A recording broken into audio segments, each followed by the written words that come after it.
तो दोस्तों, तो आज हम आपके बीच में फिर से आ गए हैं भौतिक विज्ञान 2023 का पहला सेट लेकर, जिसका कि प्रथम भाग क्वेश्चन नंबर 1 से लेकर क्वेश्चन नंबर 3 तक हम आपको अपने पहले वीडियो में करा चुके हैं। वहीं सेकेंड भाग जो बचा हुआ भाग है वह क्वेश्चन नंबर 4 से लेकर क्वेश्चन नंबर 9 तक, ये हम आज सेकेंड वीडियो में आज आपको सॉल्यूशन कराने वाले हैं। पूरा वीडियो आप देखिए, हमारे साथ बने रहिए, क्योंकि मैं पूरा सॉल्यूशन आपको कराने वाला हूँ, एक भी प्रश्न आपको छोड़ने वाला नहीं हूँ। और जहाँ तक तैयारी की बात है, तो तैयारी सबसे बेहतरीन तरीका जो है तैयारी करने का, वो पेपर सॉल्व करके होता है। यदि आप 10 से 15 पेपर को सॉल्व कर लेते हैं और उसको अच्छे से तैयार कर लेते हैं, तो 100% आप मान लीजिए कि आपकी तैयारी जो है बहुत बेहतरीन है। आप पेपर जब देख कर आएंगे तो आपको खुद एनालिसिस आप करेंगे, आपको खुद पता चलेगा कि नहीं, वास्तव में पेपर अगर 10 पेपर आप सॉल्व कर लेंगे तो वहीं सब प्रश्न रिपीट करते हैं, मैक्सिमम 80% प्रश्न रिपीट करते हैं। चलिए हम वीडियो को आगे स्टार्ट करते हैं। तो क्वेश्चन नंबर 3 तक हम लोग पढ़ चुके हैं, क्वेश्चन नंबर 4 से स्टार्ट करते हैं। क्वेश्चन नंबर 4 में पहला प्रश्न, क्वेश्चन नंबर 4 का पहला प्रश्न कह रहा है कि अच्छा, ये कितने नंबर का है? क्वेश्चन नंबर 4 जो है, ये प्रत्येक प्रश्न 3-3 नंबर के हैं। ये जो प्रत्येक प्रश्न है, ये कितने कितने नंबर के हैं? 3-3 नंबर के हैं। तो पहला प्रश्न क्वेश्चन नंबर 4 का कह रहा है, परमाणु क्रमांक एवं द्रव्यमान संख्या के आधार पर नाभिक का वर्गीकरण कीजिए तथा परिभाषित कीजिए। तो परमाणु क्रमांक और द्रव्यमान संख्या के आधार पर हमको क्या करना है? नाभिक का वर्गीकरण करना है और इसको परिभाषित करना है। तो ध्यान दीजिए, होता क्या है। देखिए, कोई भी परमाणु है, तो मान लेते हैं जैसे यक्ष एक क्या है? परमाणु है। तो इस परमाणु का जो परमाणु क्रमांक है, कह रहा है परमाणु क्रमांक, तो परमाणु क्रमांक को हम यहाँ पे जेड से इंडिकेट करते हैं, और वहीं जो द्रव्यमान संख्या उसको हम यहाँ पे ए से इंडिकेट करते हैं। जैसे सोडियम हो गया, एग्जाम्पल के लिए हम क्या लेते हैं? जैसे सोडियम या ने। तो अब सोडियम का परमाणु क्रमांक कितना होता है? 11। ठीक है, वहीं जो द्रव्यमान संख्या वो कितना होता है? 23। तो जेड से इंडिकेट किसको करते हैं? परमाणु क्रमांक को। और वहीं ए से किसको इंडिकेट करते हैं? द्रव्यमान संख्या को। तो ये क्या कर रहा है? कह रहा है कि परमाणु क्रमांक एवं द्रव्यमान संख्या के आधार पर नाभिक का वर्गीकरण कीजिए। तो फिजिक्स में एक और चीज याद रखिए, जो परमाणु क्रमांक होता है, कौन? परमाणु क्रमांक जो होता है वो, उसको हम और क्या कहते हैं? परमाणु क्रमांक को हम प्रोटॉनों की संख्या कहते हैं। क्या कहते हैं? प्रोटॉनों की संख्या। जितने परमाणु क्रमांक रहेंगे उतने प्रोटॉन की संख्या होगी, प्रोटॉन की संख्या। वहीं इलेक्ट्रॉन की संख्या के भी बराबर है। यहीं क्या होगा? इलेक्ट्रॉन की संख्या भी इसी को कहेंगे। मतलब यदि किसी परमाणु का परमाणु क्रमांक 11 जैसे दिया है, तो उसमें प्रोटॉन की संख्या कितनी? 11। उसमें इलेक्ट्रॉन की संख्या कितनी? 11 होगा। ठीक है, परमाणु क्रमांक ही प्रोटॉन की संख्या और इलेक्ट्रॉन की संख्या कहलाती है। ठीक है, वहीं यदि हम द्रव्यमान संख्या की बात करते हैं, किसका? द्रव्यमान संख्या। तो द्रव्यमान संख्या को हम न्यूक्लियन कहते हैं। न्यूक्लियनों की संख्या क्या कहते हैं? न्यूक्लियनों की संख्या कहते हैं। अब ये न्यूक्लियनों की संख्या में क्या होते हैं? जैसे द्रव्यमान संख्या में प्रोटॉन प्लस न्यूट्रॉन जो होंगे उन्हीं को कहते हैं न्यूक्लियन। ठीक है, जैसे कोई परमाणु है, उसके नाभिक में जो प्रोटॉन और न्यूट्रॉन होंगे, उन्हीं प्रोटॉन और न्यूट्रॉनों की संख्या के योगफल को कहते हैं द्रव्यमान संख्या या न्यूक्लियनों की संख्या।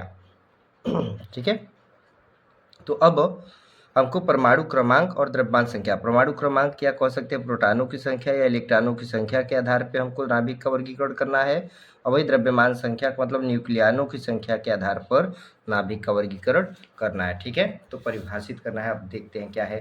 देखिए क्या, परमाणु क्रमांक तथा द्रव्यमान संख्या के आधार पर नाभिक को 3 भागों में बांटा गया है। ठीक है, कह रहा है कि ये जो परमाणु क्रमांक और द्रव्यमान संख्या के आधार पर नाभिक का वर्गीकरण करते हैं वो कितने भाग में? 3 भाग में बांटा गया है। पहला समस्थानिक, जिसको समप्रोटॉनिक कहते हैं, समस्थानिक या समप्रोटॉनिक।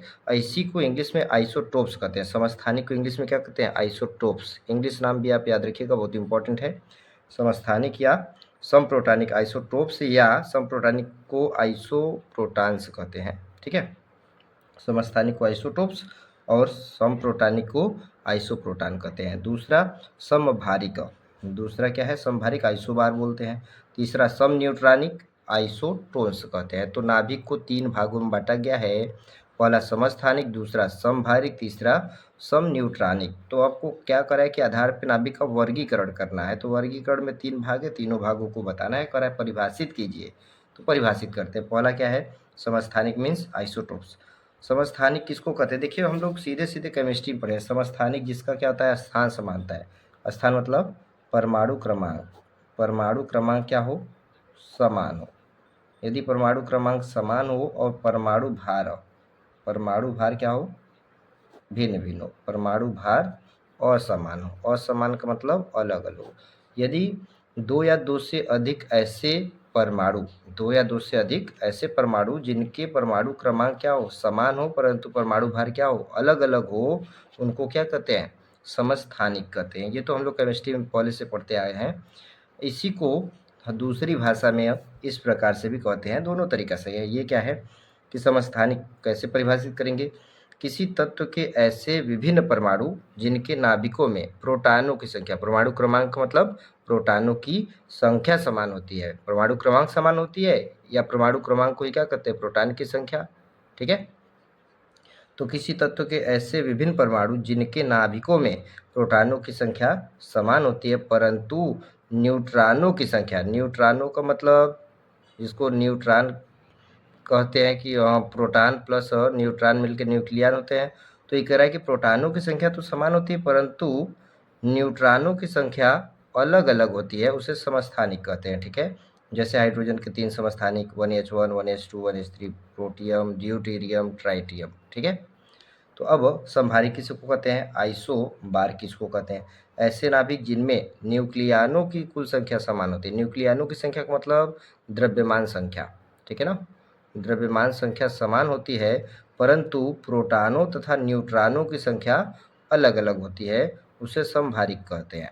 ठीक है, ऐसे नाभिक जिनमें न्यूक्लियनों की संख्या समान होती है, परंतु प्रोटॉनों तथा न्यूट्रॉनों की संख्या अलग अलग होती है, समभारिक कहलाते हैं। जैसे हाइड्रोजन में ट्राइटियम और ये क्या है, हीलियम, 1H3 और 2He3। इसमें देखिए 3 और 3 ये क्या है, ये है न्यूक्लियनों की संख्या। तो न्यूक्लियनों की संख्या क्या है, समान है, 3 न्यूक्लियनों की संख्या समान है, जबकि प्रोटॉनों की संख्या ये 2, इसमें 2 और इसमें 1, प्रोटॉनों की संख्या समान नहीं है। अच्छा, न्यूट्रॉन कैसे निकालेंगे, न्यूट्रॉनों की संख्या भी कह रहा है कि प्रोटॉनों की संख्या और न्यूट्रॉनों की संख्या अलग अलग होती है। तो न्यूट्रॉन की संख्या कैसे निकालेंगे, न्यूट्रॉन की संख्या इज इक्वल टू द्रव्यमान संख्या माइनस परमाणु क्रमांक। जब द्रव्यमान संख्या में से परमाणु क्रमांक को क्या करते हैं, घटाते हैं, तो जो आएगा वो न्यूट्रॉन की संख्या होती है। तो यहाँ से देखिए यह है द्रव्यमान संख्या, या इसी को न्यूक्लियन कहते हैं। तो न्यूक्लियन में से प्रोटॉन की संख्या, प्रोटॉन या परमाणु क्रमांक, तो न्यूक्लियन में से किसकी संख्या, प्रोटॉन की संख्या घटाते हैं तो किसका मान आता है, न्यूट्रॉन का आता है। तो घटा के चेक करते हैं। यहाँ पे देखिए 1H3 है, 2He3 है, ये दोनों क्या है, समभारिक है। क्यों, क्योंकि इनके जो भार है, परमाणु भार या द्रव्यमान संख्या या न्यूक्लियन, ये तीन तीन दोनों में समान है। प्रोटॉन इसमें 1 है, इसमें 2 है। अब न्यूट्रॉन निकालिए, 3 में से 1 गया 2 और इसमें 3 में से 2 गया 1, तो इसमें न्यूट्रॉन 2 और इसमें न्यूट्रॉन 1, न्यूट्रॉन भी अलग अलग है। यहाँ पे चल के देखिए, ये कार्बन है 6C14 and 7N14, carbon nitrogen. तो इसमें देखिए ये 14 क्या, न्यूक्लियनों की संख्या समान है, जबकि इसमें प्रोटॉन की संख्या 6 है और इसमें प्रोटॉन की संख्या 7 है, तो असमान है। अब न्यूट्रॉन देखते हैं, 14 में से 6 जाएगा, 14 में से 6 गया 8, यहाँ 14 में से 7 गया 7, तो यहाँ पे न्यूट्रॉन 8 और यहाँ पे न्यूट्रॉन 7। तो न्यूट्रॉन भी अलग अलग है, प्रोटॉन भी अलग अलग है, जबकि न्यूक्लियनों की संख्या क्या है, समान है। तो ये दोनों आपस में, ये दोनों समभारिक, ये दोनों समभारिक। ठीक है, आगे सम न्यूट्रॉनिक। तो ऐसे नाभिक जिनमें केवल न्यूट्रॉनों की संख्या समान होती है सम न्यूट्रॉनिक कहलाते हैं। जैसे लिथियम है, बेरियम है, तो ये लिथियम 3Li7 4Be8, 7 में से 3 गया 4, 8 में से 4 गया 4, तो ये दोनों का न्यूट्रॉन का मान कितना कितना, 4 4 है, तो ये सम न्यूट्रॉनिक हो गया। इसी प्रकार इसमें देखिए सोडियम 23, मैग्नीशियम 24, 23 में से 11 गया, 23 में से 11 जाएगा 12, 24 में से 12 गया 12, तो न्यूट्रॉन की संख्या यहाँ भी 12 और न्यूट्रॉन की संख्या यहाँ भी 12, तो ये दोनों भी आपस में क्या है, सम न्यूट्रॉनिक है। ठीक, आई होप आपको समझ में आ रहा है। तो आपसे एक निवेदन है कि यदि आपको वीडियो पसंद आ रहा है तो लाइक कीजिएगा, शेयर कीजिए और अपने मित्रों को भी शेयर कीजिए, सब्सक्राइब कीजिएगा, ताकि आपके साथ साथ आपके मित्रों का, आपके दोस्तों का भी भला हो सके। और हम मेहनत करते हैं आप सभी के लिए, तो हमारी मेहनत तभी रंग लाएगी जब यह सभी के लिए, आपके लिए भी और आपके दोस्तों के लिए भी काम में यदि आता है, तब जाके यह हमारा मेहनत काम करेगा। और इसकी तरफ चलते हैं। अगला प्रश्न क्या करा है, क्वेश्चन नंबर 4 का जो दूसरा प्रश्न है वो नार गेट है, जो कि आपके सिलेबस में नहीं है, तो इसको छोड़ते हैं, प्रश्न तीसरे में चलते हैं। तीसरा प्रश्न करा क्या है, तो तीसरा प्रश्न करा है कि किसी परिपथ में धारा तथा वोल्टेज का समीकरण निम्नलिखित है। तो ये धारा का समीकरण, ये वोल्टेज का समीकरण, I is equal to 3.5 sine 628t plus pi by 6 ampere, वही भी बराबर 28 sine 628t minus pi by 6 volt है। ज्ञात कीजिए क्या धारा का वर्ग माध्य मूल मान, आवर्तकाल, धारा तथा वोल्टेज के बीच कालांतर। ये भी प्रश्न कितने नंबर का है, 3 नंबर का है। ठीक है, तो अब पहले इन दोनों धाराओं के जो समीकरण, धारा का समीकरण जो वोल्टेज का समीकरण दिया गया है, इसको व्यापक समीकरण से इसकी तुलना करते हैं। तो धारा का जो व्यापक समीकरण है वो है I बराबर I not sine omega T plus phi. इसको हमने फाई वन इसलिए लिखा है क्योंकि वोल्टेज के समीकरण में भी एक और कोड दिया हुआ है, कला दिया हुआ है, तो यहाँ से दूसरे को हम मानेंगे फाई टू। तो यहाँ से I is equal to I not sine omega T से जब हम चलेंगे तो जो धारा का समीकरण है वहाँ से चलेंगे तो आई नॉट बराबर कितना, कंपेयर करेंगे जब तुलना करेंगे तो आई नॉट बराबर कितना आ जाएगा, 3.5। ठीक है, I is equal to I not sine omega T plus five one है, आई बराबर I not sine omega T plus five है, तो यहाँ से आई नॉट का मान 3.5 एम्पियर। ठीक है, इसी प्रकार ओमेगा का मान 628 हो गया। इसी प्रकार फाइव वन का मान कितना, 5/6 हो गया। दूसरे का जब हम तुलना करेंगे भी बराबर भी naught sine omega T plus phi two से, तो फाइव वन पहले को हमने माना था, फाइव टू दूसरे को मानेंगे तो फाइव टू का मान कितना आएगा, फाइव टू बराबर -5/6, कितना, -5/6। ये इतना हमने क्या किया है, समीकरणों की तुलना करके मान निकाल लिया। ठीक है, अब पहले क्वेश्चन की तरफ चलते हैं। तो क्या कर रहा है कि धारा का वर्ग माध्य मूल मान निकालना है। तो वर्ग माध्य मूल मान, धारा का वर्ग माध्य मूल मान लिखते क्या उसको, IRMS, root mean square value of कौन, आई। ठीक है, फार्मूला होता है IRMS is equal to I naught बटे अंडर रूट टू, ये फार्मूला होता है। अब आई नॉट का मान हम लोग कंपेयर जो किए थे 3.5 है, तो आई नॉट का मान 3.5, अंडर रूट टू का मान 1.414, तो 3.5 में 1.414 से जब भाग देंगे तो लगभग आएगा 2.47 एम्पियर। ये धारा का वर्ग माध्य मूल मान आ जाएगा 2.47 एम्पियर। दूसरे में इसी में चलते हैं, दूसरा क्वेश्चन क्या करा है, आवर्तकाल ज्ञात कीजिए। तो आवर्तकाल निकालने के लिए कोणीय वेग ओमेगा का जो फार्मूला आता है, omega is equal to 2π/t। ठीक है, ओमेगा का फार्मूला 2π/t। ओमेगा का क्यों ले रहे हैं, क्योंकि ओमेगा का मान हम लोग यहाँ से कंपेयर करके निकाले थे, तो ओमेगा इज इक्वल टू 628 है, तो ओमेगा का मान 2π/t है, तो यहाँ से t निकालना है, तो t बराबर 2π/ओमेगा इधर आ जाएगा। तो ओमेगा का मान कितना, 628, 2 अंक पे दशमलव पाई का मान रखेंगे जब, तो 3.14, तो 2 अंक पे दशमलव है, 100 से ऊपर 100 से नीचे हमने क्या कर दिया, गुणा कर दिया। अब ध्यान दीजिए, ये 314 में 2 से जब गुणा करेंगे तो 628 आएगा। 314 में जब 2 से गुणा करेंगे तो 628, 628 से 628 कटेगा तो नीचे बचेगा 100, 1/100, इसी को भाग देंगे तो 0.001 सेकेंड, आवर्तकाल है सेकेंड।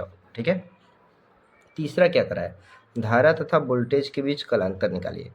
तो धारा और वोल्टेज के बीच कलांतर, तो पहले में कितना है कला, फाइव वन π/6, दूसरे में कला है फाइव टू बराबर -π/6, तो फाइव वन का मान π/6, फाइव टू का मान -π/6 है। कलांतर निकालेंगे तो phi one minus phi two, तो फाइव वन का मान π/6, फाइव टू का मान -π/6 जब रखेंगे तो ये माइनस, इसका जब रखेंगे तो -π/6, माइनस माइनस क्या हो जाएगा, प्लस हो जाएगा। तो π/6 प्लस π/6 सॉल्व करेंगे 2π/6, 2 से काटेंगे तो π/3, ये कलांतर। तो प्रश्न संख्या 4 नंबर है कि गामा किरणों के 4 प्रमुख गुण लिखिए। गामा तथा पराबैंगनी किरणों में से तरंग दैर्ध्य किसकी अधिक होती है, ये भी 3 नंबर का प्रश्न है, चौथा प्रश्न है। तो गामा किरणों के 4 प्रमुख गुण लिखने हैं। तो गामा किरण के प्रमुख गुण, गामा किरणें विद्युत चुम्बकीय स्पेक्ट्रम से उत्पन्न होती है। जो गामा किरण होती है वह विद्युत चुम्बकीय स्पेक्ट्रम से उत्पन्न होती है।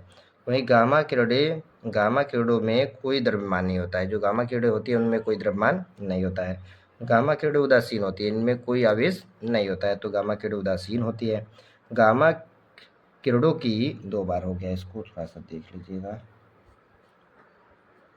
गामा किरणों की तरंगदैर्ध्य बहुत कम होती है, लगभग कितना 10⁻⁻14 मीटर से लेकर 10⁻⁻10 मीटर गामा किरणों की तरंगदैर्ध्य बहुत कम होती है। नेक्स्ट 5वें नंबर पे गामा किरणों की आवृत्ति बहुत अधिक होती है। तरंगदैर्ध्य बहुत कम होगा, आवृत्ति बहुत अधिक होता है। क्यों? तरंगदैर्ध्य आवृत्ति एक दूसरे के व्युत्क्रमानुपाती होते हैं, इन्वर्सली प्रोपोर्शनल होते हैं। तो तरंगदैर्ध्य कम है तो आवृत्ति अधिक रहेगा, तो आवृत्ति बहुत अधिक होती है, वही तरंगदैर्ध्य बहुत कम होता है। नेक्स्ट 6वां पॉइंट क्या है? गामा किरणों की भेदन क्षमता बहुत अधिक होती है। चूंकि आवृत्ति बहुत अधिक है तो भेदन क्षमता भी बहुत अधिक होता है। ये 6 पॉइंट हो गए प्रॉपर्टी में। आपसे 4 पॉइंट पूछा है, कोई भी 4 आप लिख सकते हैं। अब आगे क्या करा है कि गामा किरणों और पराबैंगनी किरणों में से किसकी तरंगदैर्ध्य अधिक होती है?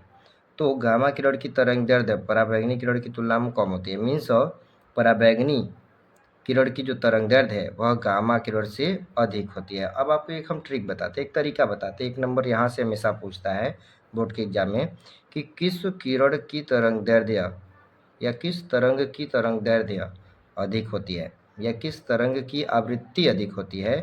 ये आपको टोटल 7 तरंगों के नाम मैंने लिखा है। ये एक ट्रिक है, RMI VU XY। ठीक है, आप इसको पहले याद कर लीजिए।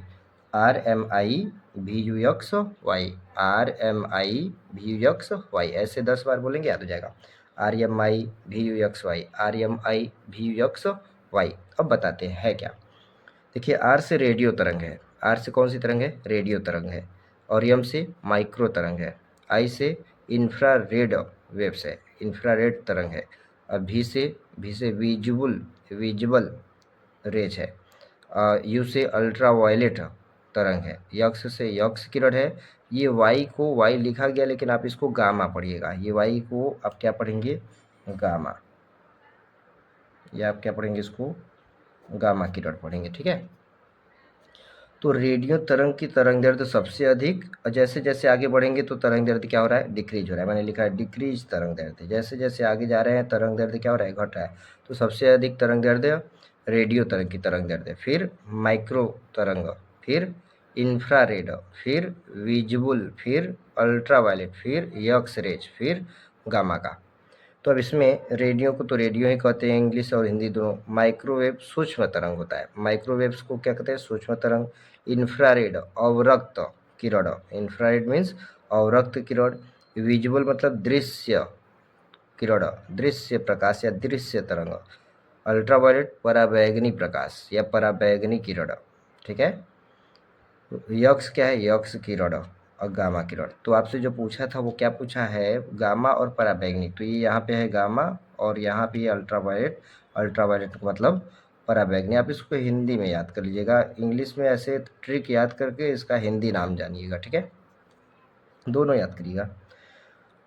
तो इधर चलने पे तरंगदैर्ध्य कम हो रहा है, इसी का उल्टा इधर चलने पे आवृत्ति क्या होगा? तब बढ़ेगा। इसकी आवृत्ति सबसे अधिक, फिर इसका, फिर इसका, फिर इसका। इस प्रकार से आवृत्ति रेडियो तरंग की सबसे कम हो जाएगा। ये ट्रिक आप याद कर लीजिएगा।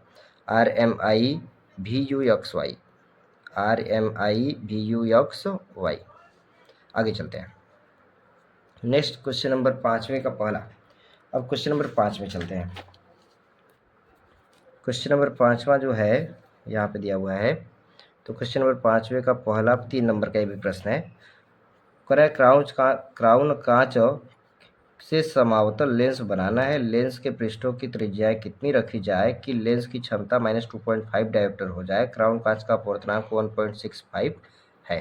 क्वेश्चन देखिए, क्वेश्चन क्या करा है कि क्राउन कांच से समावतल लेंस बनाना है। लेंस के पृष्ठों की त्रिज्या कितनी रखी जाए कि लेंस की क्षमता -2.5 डायोप्टर हो जाए। क्राउन कांच का अपवर्तनांक जबकि 1.65 दिया है। ठीक है, तो क्या क्या दिया है? क्राउन कांच का अपवर्तनांक दिया है। कांच का अपवर्तनांक मतलब ANG का मान 1.65 दिया हुआ है। आगे कराए जो क्षमता है लेंस की वह -2.5 डायोप्टर है। हमको क्या निकालना है, लेंस की पृष्ठों की त्रिज्या है। तो मान लेते हैं पहले पृष्ठ की त्रिज्या r है तो दूसरे पृष्ठ की त्रिज्या -r होगा। क्यों? क्योंकि डायरेक्शन हम लोग चिन्ह परिपाटी जब लगाते हैं तो एक लेंस जब रहेगा तो लेंस के एक पृष्ठ की त्रिज्या इधर आएगा प्लस में, तो दूसरे पृष्ठ की त्रिज्या इधर जाएगा माइनस में। ठीक है। अब समावतल लेंस है का मतलब दोनों तरफ अवतल लेंस समान रूप से रहेगा।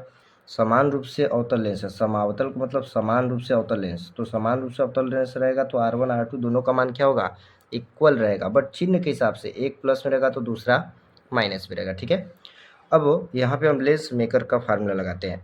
क्यों? क्योंकि जब वक्रता त्रिज्या दिया गया हो और फोकस दूरी की बात हो रही है तो यहाँ पे क्षमता दिया है, लेंस की क्षमता दिया है, तो वहाँ से फोकस दूरी निकाल लेंगे।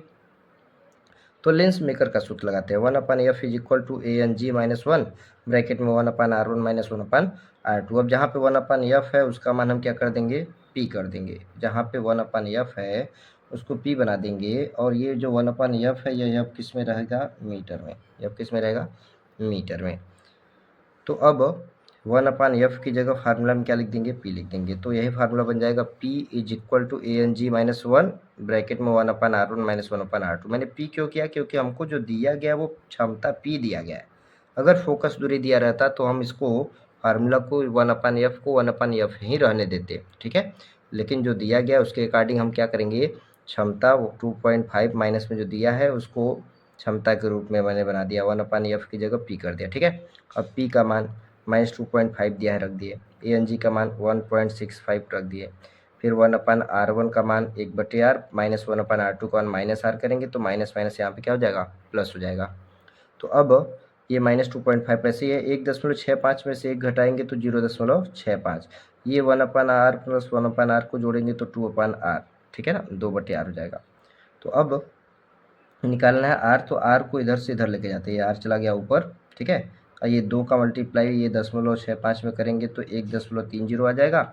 ये -2.5 को नीचे लाएंगे, इधर आ जाएगा। पक्षांतर कर रहे हैं, क्रॉस मल्टीप्लिकेशन है, ये इधर जाएगा तो ऊपर, ये इधर आएगा तो नीचे। तो ये आ गया नीचे और इन दोनों का गुणा कर दीजिए। अब इसको सॉल्व करेंगे जब, तो भाग देंगे जब, दशमलव खत्म करके आप भाग देंगे तो माइनस तो रहबे करेगा, माइनस का ऐसे माइनस रहेगा, भाग देने पे आएगा 0.52 मीटर। क्यों? क्योंकि फोकस दूरी जो हमने फार्मूला लगाया था वो मीटर में था, तो जो आएगा वो रेडियस किस में आएगा, मीटर में। तो 0.52 मीटर ये -R का मान है।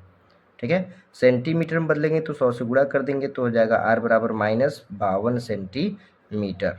ठीक है। 0.2 अंक से खत्म हो जाएगा। जब मीटर को सेंटीमीटर में बदलेंगे तो 100 से गुणा, 100 में 2 जीरो रहेगा तो 2 जीरो से ये 2 अंक का दशमलव खत्म हो जाएगा, माइनस में 52 सेंटीमीटर। अब R का मान समीकरण 1 में जहाँ पे R1 है और समीकरण 2 में जहाँ पे R2 है रख देंगे, क्योंकि हमको R1 R2 पूछा गया। ठीक है। तो जब R का मान यहाँ पे रखेंगे R1 में, तो R का मान यहाँ पे रखेंगे तो -52, R2 में रखेंगे तो माइनस माइनस +52, माइनस पहले से है, R का मान -52 रखेंगे तो माइनस माइनस +52, R2 का मान +52, R1 का मान -52। ये आपका आंसर हो जाएगा। आई होप समझ में आया।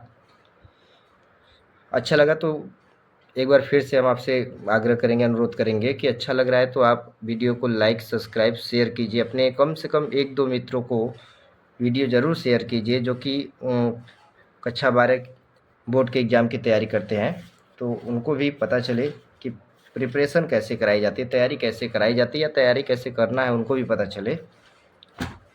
आगे चलते हैं अगले प्रश्न की तरफ। तो क्या है, ट्रांजिस्टर तो आपको नहीं पढ़ना है। देखिए जिसमें स्टार लगा है ना वो आपके सिलेबस से बाहर है, तो ये भी नहीं पढ़ना है।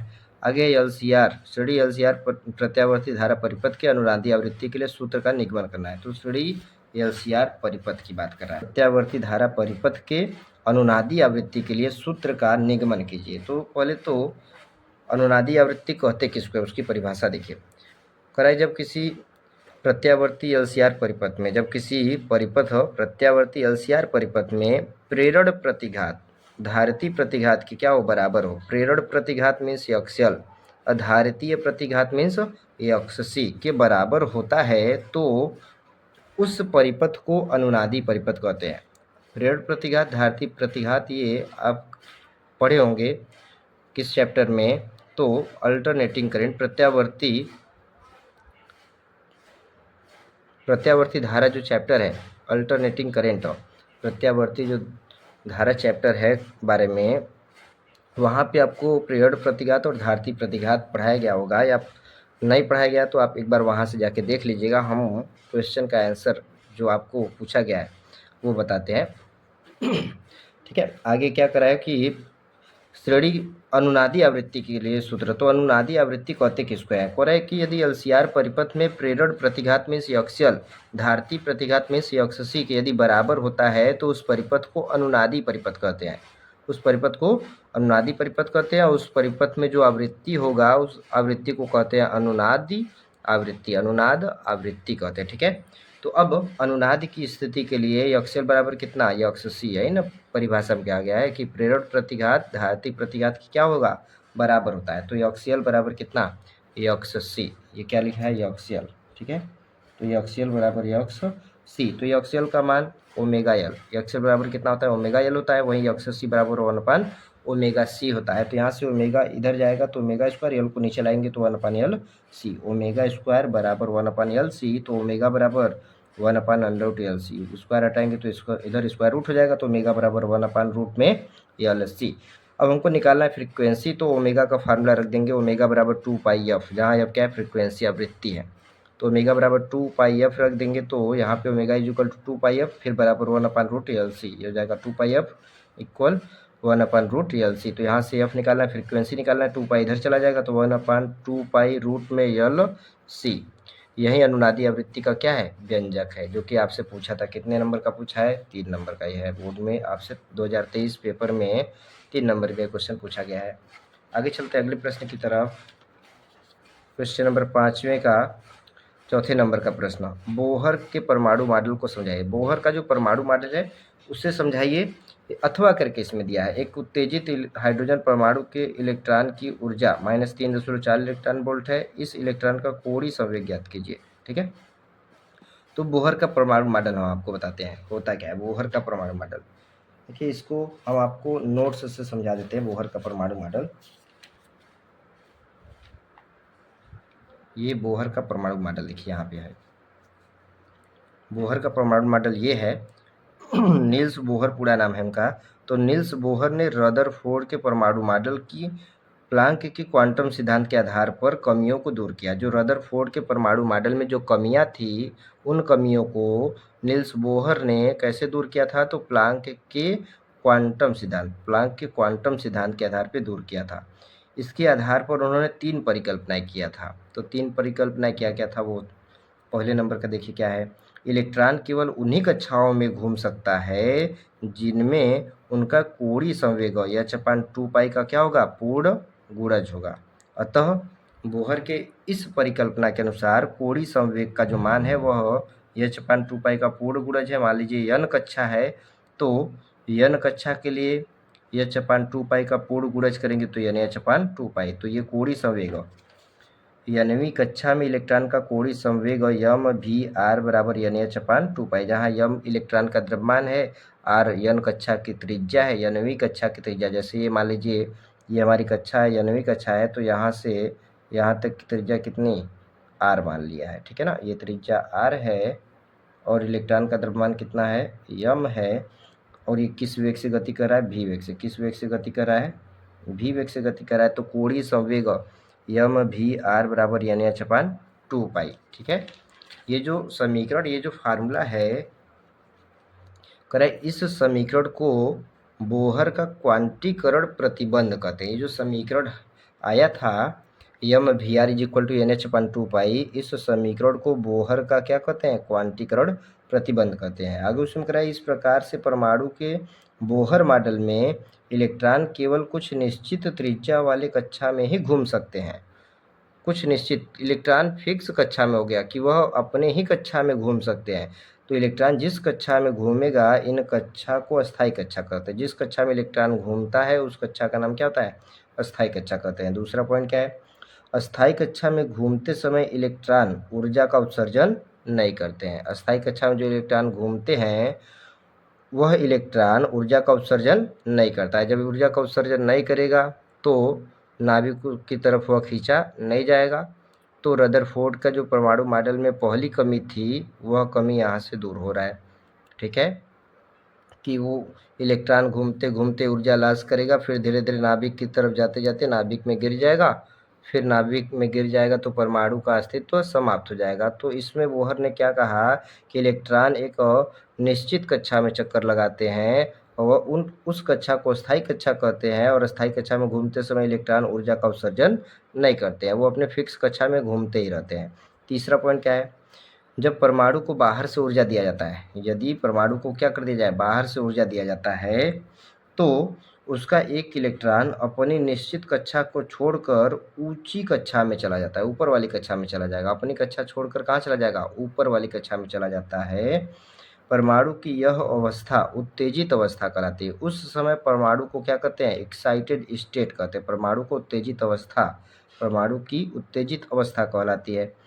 आगे कह रहा है कि यह इलेक्ट्रॉन ऊंची कक्षा में 10⁻⁻8 सेकेंड रुककर पुनः अपनी कक्षा में वापस लौट आता है। जो इलेक्ट्रॉन ऊंची कक्षा में गया था वह 10⁻⁻8 सेकेंड रुककर पुनः अपनी कक्षा में वापस लौट आता है। लौटते समय विद्युत चुंबकीय तरंगों के रूप में ऊर्जा उत्पन्न करता है। जो इलेक्ट्रॉन वापस आ रहा था ऊंची कक्षा से अपनी कक्षा में, वह वापस आते समय विद्युत चुंबकीय तरंगों के रूप में ऊर्जा क्या करते हैं, उत्पन्न करते हैं या उत्सर्जित करते हैं। ठीक है, यदि उत्तेजित इलेक्ट्रॉन की ऊंची कक्षा में ऊर्जा E2 तथा नीची कक्षा में ऊर्जा E1 हो तो hν बराबर E2 माइनस E1। जो ऊर्जा उत्सर्जित हो रहा है E2 माइनस E1 वह किसके बराबर, hν के बराबर। यहाँ से ν बराबर E2 माइनस E1 बटे h, जहाँ ν क्या है, आवृत्ति है, उत्सर्जित तरंग की आवृत्ति। जो इलेक्ट्रॉन उत्सर्जित ऊर्जा उत्सर्जित कर रहा था उस उत्सर्जित तरंग की क्या है, आवृत्ति है। इसे बोहर का आवृत्ति प्रतिबंध कहते हैं। जो समीकरण है ν बराबर E2 माइनस E1 अपन h, इस समीकरण को बोहर का आवृत्ति प्रतिबंध कहते हैं। अतः किसी परमाणु से केवल कुछ निश्चित आवृत्ति की ही तरंगें उत्सर्जित होती हैं, जिसके कारण रेखीय स्पेक्ट्रम प्राप्त होता है। इस प्रकार से रेखीय स्पेक्ट्रम की व्याख्या होती है। ठीक है, ये रेखीय स्पेक्ट्रम की व्याख्या यहाँ से होती है। कह रहा है कि इसे बोहर का आवृत्ति प्रतिबंध कहते हैं। किसी परमाणु से केवल कुछ निश्चित आवृत्ति के ही तरंगें उत्सर्जित होती हैं, जिसके कारण रेखीय स्पेक्ट्रम प्राप्त होता है। तो जो रदरफोर्ड के परमाणु मॉडल में 2 कमियां थी, वो दूसरी कमी यहाँ से दूर होती है। ठीक है, आगे चलते हैं। तो अब अगला प्रश्न, क्वेश्चन नंबर 5 का, प्रिज्म के पदार्थ के अपवर्तनांक का सूत्र न्यूनतम विचलन कोण में डेल्टा एम तथा प्रिज्म कोण में ए के पदों में ज्ञात कीजिए। तो प्रिज्म के पदार्थ का क्या करना है, अपवर्तनांक का डेरिवेशन करना है। तो प्रिज्म के पदार्थ के अपवर्तनांक का डेरिवेशन करना है, किसके पद में, न्यूनतम विचलन, किसके पद में, न्यूनतम विचलन कोण तथा प्रिज्म कोण के पदों में प्राप्त करना। तो ये हमने फिगर बनाया है। फिगर के बारे में देखिए हम एक बार बता दे रहे, आप अपने से लिख लीजिएगा। ठीक है, माना ABC एक प्रिज्म का क्या है, मुख्य परिच्छेद है, जिसमें A प्रिज्म कोण है, AB तथा AC 2 अपवर्तक पृष्ठ है। माना इस पे कोई प्रकाश की किरण यहाँ से मान लेते हैं, ये क्या है, RP एक प्रकाश की किरण है जो कि प्रिज्म के अपवर्तक पृष्ठ AB पर क्या होती है, आपतित होती है, जिसका कि अभिलंब के साथ बना आपतन कोण कितना, I है। यह प्रकाश की किरण RP जो था वह प्रिज्म से अपवर्तन के पश्चात P से किधर की तरफ, P से Q की दिशा में चला जाता है, जहाँ पे अपवर्तन कोण का मान कितना, R है। पुनः प्रकाश की किरण PQ कांच से जब बाहर वायु में निकलता है तो माध्यम बदलने के कारण यह दूसरे अपवर्तक पृष्ठ AC से इसका फिर से अपवर्तन होता है। तो यह प्रकाश की किरण अपवर्तित होने के पश्चात Q से इधर की तरफ मान लेते हैं, यस, Q से यस की तरफ निकल जाता है। ठीक है, तो इसमें RP को आपतित किरण, PQ को अपवर्तित किरण और QS को निर्गत किरण कहते हैं। ठीक है, इसमें हमने क्या किया है कि ये आपतित किरण को आगे बढ़ा दिए हैं, निर्गत किरण को पीछे बढ़ाएं। तो ये एक बिंदु D पे काटे, इनके बीच में ये जो कोण बन रहा है, यह कोण है विचलन कोण डेल्टा से इंडिकेट करते हैं, विचलन कोण डेल्टा। प्रिज्म कोण A है। ये दोनों अभिलंब जो थे, अभिलंब यहाँ यम पे एक दूसरे को काटे, प्रतिच्छेदित किए हैं। तो ये फिगर हो गया।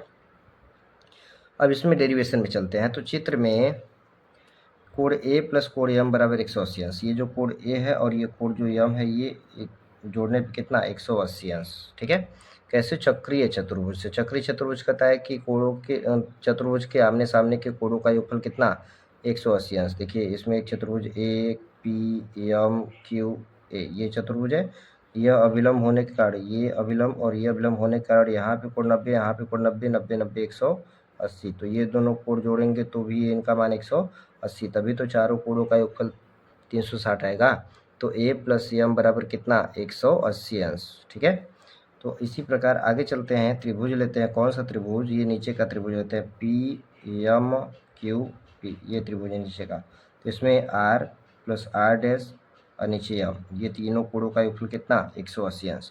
तो यहाँ से P M plus R dash बराबर कितना 180 अंश। अब समीकरण 1 और 2 180 अंश 180 अंश राइट हैंड साइड बराबर है तो दोनों को बराबर करेंगे तो यहाँ से ए प्लस यम बराबर हो जाएगा यम प्लस आर डैश।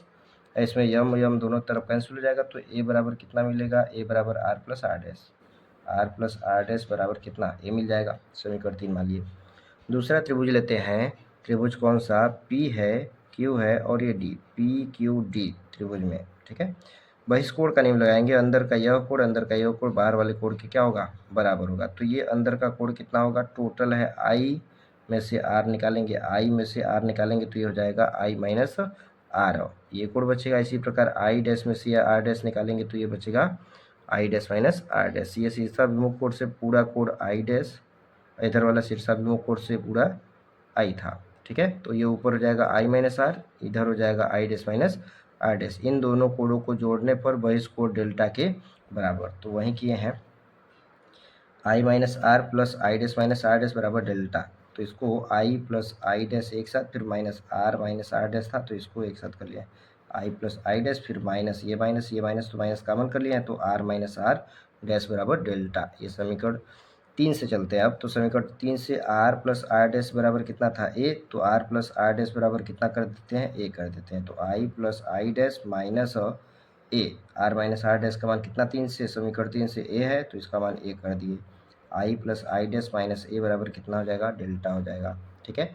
अब यहाँ से चलते हैं, कंडीशन लगाते हैं। शर्त क्या है कि न्यूनतम विचलन की स्थिति जब होती है, न्यूनतम विचलन की स्थिति मतलब विचलन बहुत कम हो रहा है, तो न्यूनतम विचलन की स्थिति में आई का मान आई डैश के बराबर होगा, आर का मान आर डैश और डेल्टा का मान डेल्टा एम के बराबर हो जाएगा। ठीक है। तो इस स्थिति में समीकरण 3 और 4 में मान रख देते हैं, आई और आई डैश को बराबर, आर डैश बराबर डेल्टा एम के बराबर। तो समीकरण 3 में यहाँ पे है समीकरण 3 आर प्लस आर डैश है तो आर प्लस आर डैश का मान कितना रख देंगे? आर प्लस आर डैश बराबर है तो आर प्लस आर डैश को आर कर देंगे तो आर प्लस आर बराबर कितना? ए हो जाएगा।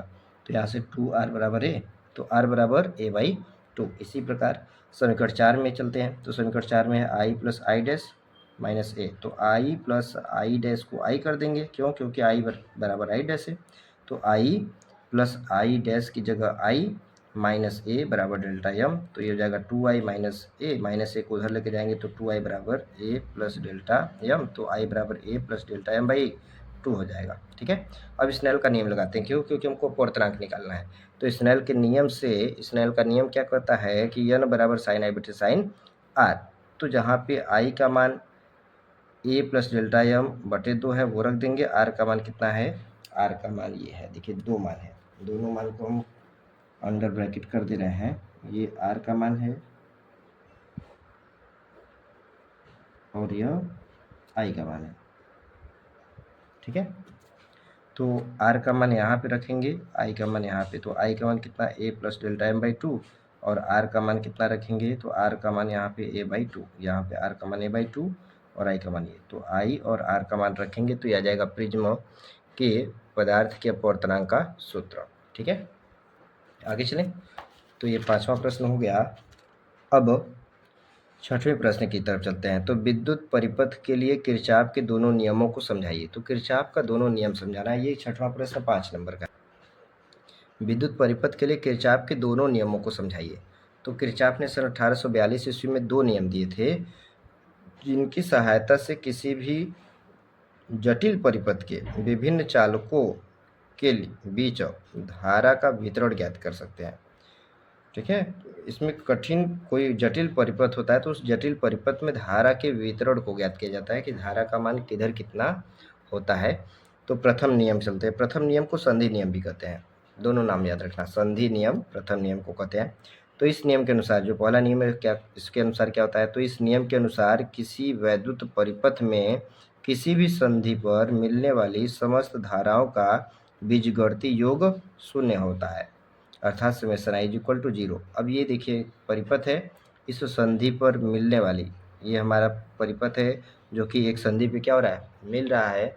तो करें इस नियम के अनुसार वैद्युत परिपथ में किसी भी बिंदु पर, इस बिंदु पर जैसे किसी भी बिंदु पर मिलने वाली समस्त धाराओं का बीजगणितीय योग क्या होता है, शून्य होता है। अब ये बीजगणितीय योग शून्य क्यों, केवल योग शून्य क्यों नहीं कहा, तो केवल योग अगर हम कहेंगे कि मिलने वाली समस्त धाराओं का योगफल शून्य होता है तो ये गलत हो जाएगा। बीजगणितीय योग शून्य होता है, ये सही है। अब आप बताएंगे कि बीजगणितीय योग का मतलब क्या है, ठीक है। तो यहाँ से चलते हैं आगे। तो इसमें summation I is equal to 0। अब आगे समझिए इसमें कि जो धारा संधि की ओर जाती है वह धनात्मक होती है, उसको धनात्मक लिया जाता है, और जो धारा संधि से दूर जाती है उसको ऋणात्मक लिया जाता है।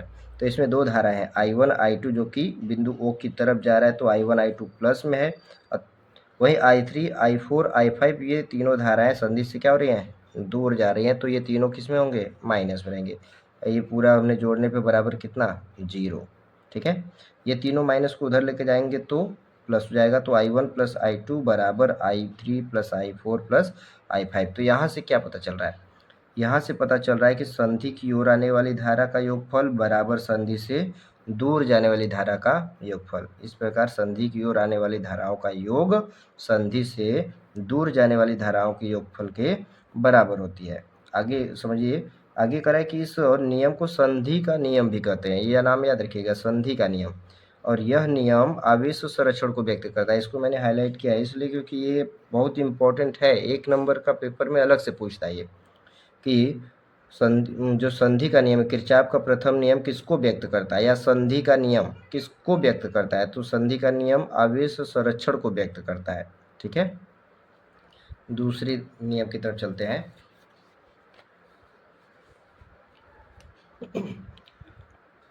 द्वितीय नियम, द्वितीय नियम को पास का नियम भी कहते हैं, बंद पास का नियम या पास का नियम, लूप लॉ कहते हैं इंग्लिश में।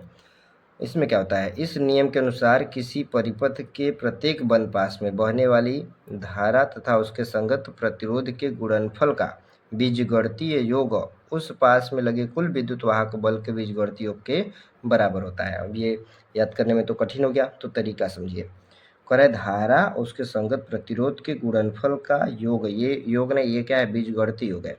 तो धारा और उसके संगत प्रतिरोध के गुणनफल का, दोनों के बीच में कोई चीज़ नहीं, मतलब क्या है, गुणनफल है, मल्टीप्लाई है। तो धारा उसके संगत प्रतिरोध के गुणनफल का बीजगणितीय योग उस पास में लगे, उस बंद पास में लगे कुल विद्युत वाहक बल, ई का मतलब विद्युत वाहक बल, उस बंद पास में लगे कुल विद्युत वाहक बल के बीजगणितीय योगफल के क्या होता है, बराबर होता है। ये द्वितीय नियम है, ठीक है। चित्र से समझते हैं।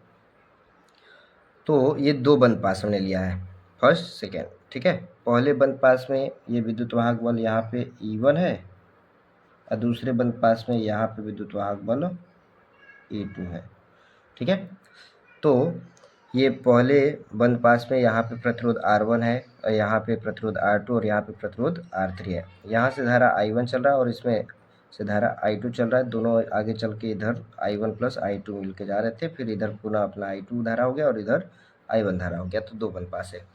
अब चित्र में देखिए क्या लिखा है, करें दो सेल है, चित्र में दो सेल है E1 तथा E2, और 3 प्रतिरोध है R1 R2 R3 लगे हैं, जिनमें चित्रानुसार धारा I1 तथा I2 प्रवाहित हो रही है। जैसे कि चित्र में धारा प्रवाहित हो रहा है, वो I1 I2 चित्रानुसार धारा प्रवाहित हो रहा है। आगे करें क्या,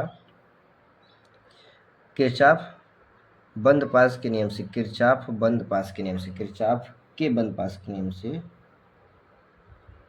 किरचॉफ के बंद पास नियम से पहले बंद पास में चलते हैं।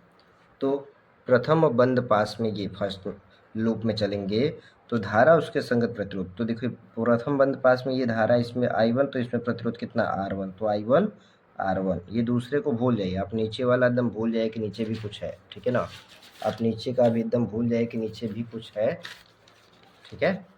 तो जैसे ये नीचे का हम ढक दे रहे हैं, ये नीचे का भी आप भूल गए हैं, ठीक है। ये आप नीचे का भूल जाइए। तो अब पहले में चलेंगे, यहाँ पे पहले ऊपर जो तार है परिपथ है उसमें I1 धारा है तो प्रतिरोध R1 है, और नीचे आएंगे तो धारा है I2, उसके संगत प्रतिरोध R2 है। तो बीजगणितीय योग का मतलब सदिश योग होता है। अभी हम आपसे पूछे थे बीजगणितीय योग का मतलब क्या होता है, तो बीजगणितीय योग का मतलब सदिश योगफल, मतलब दिशा के साथ आपको योगफल करना होगा। यदि विपरीत दिशा में रहेगा तो योगफल में माइनस लगेगा, सेम डायरेक्शन में रहेगा तो योगफल में प्लस लगेगा। तो यहाँ पे देखिए, यहाँ से जब माइनस, ये जो धारा I2 चल रहा है, ये जो धारा I1 चल रहा है, अब नीचे यदि तार नहीं है, परिपथ अगर नहीं है, तो ये जो I2 धारा यहाँ से चलेगा वो किधर जाएगा, ऊपर है, ऊपर जगह है, परिपथ में ऊपर ही तार है तो ऊपर ही जाएगा, नीचे नहीं है कुछ, नीचे का हमने कहा आप भूल जाइए अभी। तो यहाँ से जब I2 चलेगा तो किधर जाएगा, ऊपर, और ऊपर से I1 चलेगा तो जाएगा नीचे। तो ये दोनों का डायरेक्शन क्या है, विपरीत है। जब दोनों का दिशा विपरीत रहेगा तो बीच में हम क्या करेंगे, माइनस। तो I1 इंटू प्रतिरोध धारा और प्रतिरोध मल्टीप्लाई हो गया, फिर दूसरा I2 इंटू R2 बीच में माइनस कर दिए, फिर बराबर E1 माइनस E2। जब यहाँ पे माइनस रहेगा तो जितने विद्युत वाहक बल रहेंगे वो भी माइनस में हो जाएंगे। तो पहला विद्युत वाहक बल E1 और उसी में दूसरा विद्युत वाहक बल E2, ठीक है।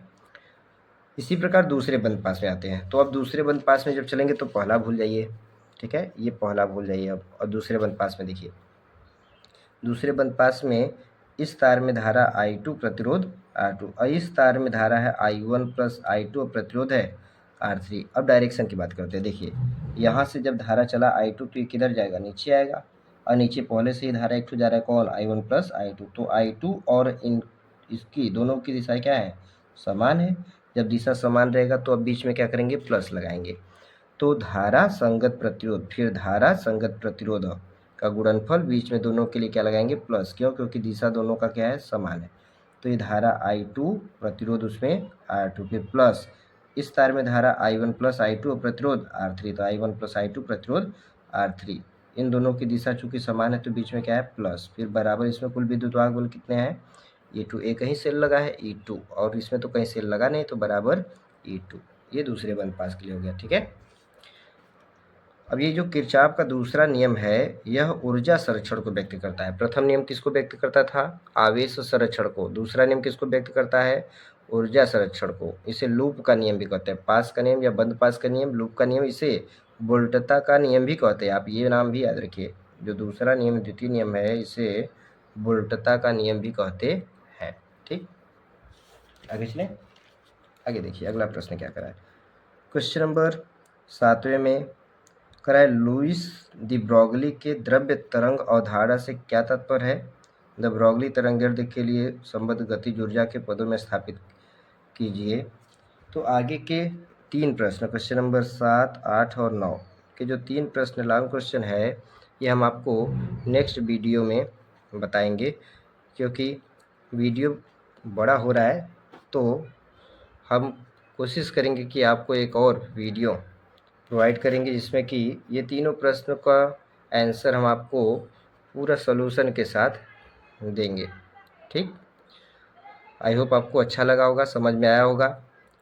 तो आप ऐसे ही हमारे साथ बने रहिए। हम आपसे वादा करते हैं कि आपकी जो फिजिक्स की तैयारी है वो 2025 या आगे की जो कोई भी किसी भी साल की तैयारी यदि आप करते हैं तो आपकी तैयारी की गारंटी हम लेते हैं। आप हमारे साथ बने रहिए, आपके फिजिक्स की तैयारी हम बहुत ही अच्छे से कराने वाले हैं। जब आप पेपर में बैठेंगे, पेपर देकर आएंगे तो मिलाएंगे, तो आप खुद ये मानेंगे कि नहीं, पेपर की तैयारी आपकी अच्छी है, ठीक है। तो आपसे फिर से अनुरोध करेंगे, रिक्वेस्ट करेंगे कि आप कहीं भी हैं, अपने 1-2 मित्र को वीडियो शेयर कीजिए, सब्सक्राइब कीजिए, ताकि दूसरे का भी फ़ायदा हो सके, और हमको आपके लाइक कमेंट से मोटिवेशन मिलता है ऐसे वीडियो बनाने का। तो हम ऐसे वीडियो बनाते रहें, इसके लिए आप हमारा साथ देते रहिए। धन्यवाद।